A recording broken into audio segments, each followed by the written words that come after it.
Can you drive on a bad CV axle? In this video, I'll give you an answer.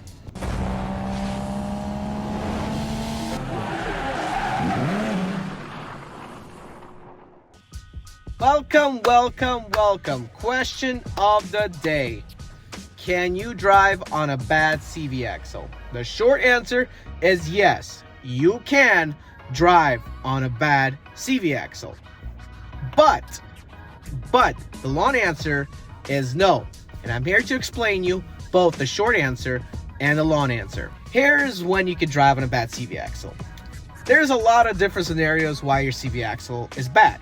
You could have bad seal on it already and it's leaking some transmission fluid a little bit on there, or some grease, because some of the ends of the CV axle where the joints are greased, and it could be leaking. That could be bad as well. Or again, your transmission fluid might be a little bit leaking out of there, causing a lot of dirt.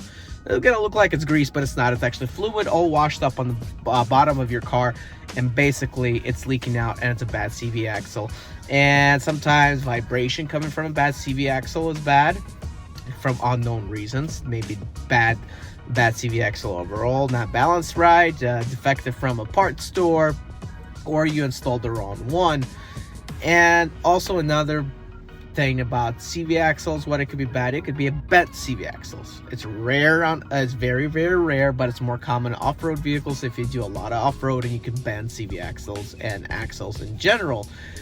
But driving on a bad CV axle, yes, you can.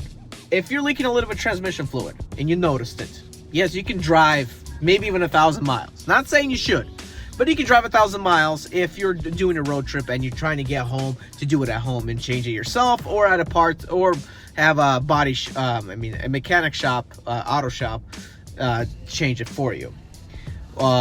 If it's leaking a little bit of grease out of joints, yes, you can drive it to your house, even a couple hundred miles.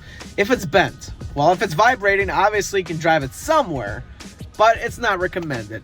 If it's like broken, it's not like in half, definitely not drivable at all. How much can you drive? It varies. If there's a lot of transmission fluid leaking, like super a lot, you can't even take it out of your driveway, because as soon as transmission starts working, and basically it'll leak out right away out of your CV axle. True story. I was trying to figure out Mazda 3, the proper CV axle to put on it. I went through about 3 CV axles, thought the first one was defective, the second one, oh man, how can the second one be defective? It turned out to be the fact that it was the wrong CV axle, because I have a 6-speed automatic transmission in my car, on my Mazda, and basically the CV axle that was at parts stores are only available for 6-speed manual or 5-speed automatic. For the 6-speed automatic, you got to either order online at a special place, or you got to order it at a Mazda dealership. So when I put the wrong CV axle in and took it out and put it back in and tried to just drive the car out of the shop, I lost about 2 quarts of transmission fluid right away out of the get-go, just because from starting the car. Now, that's when you know you cannot drive your CV axle. Should you drive on a bad CV axle in general? No, you should not.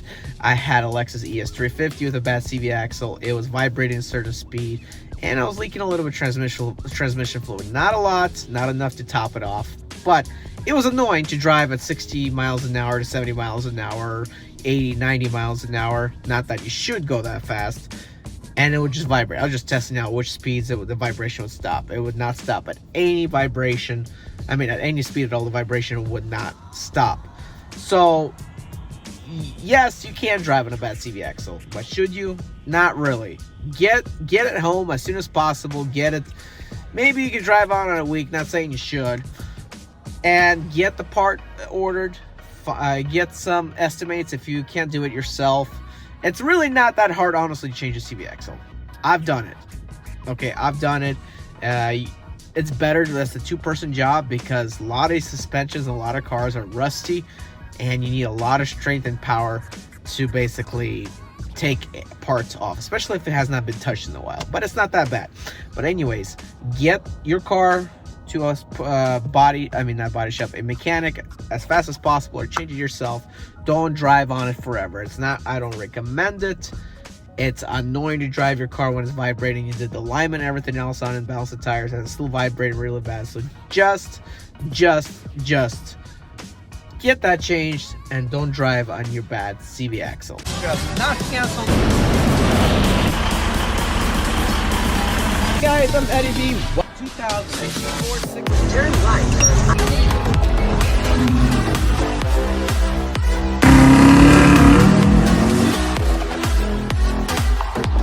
This particular package, drive an attempt on the 6 Series.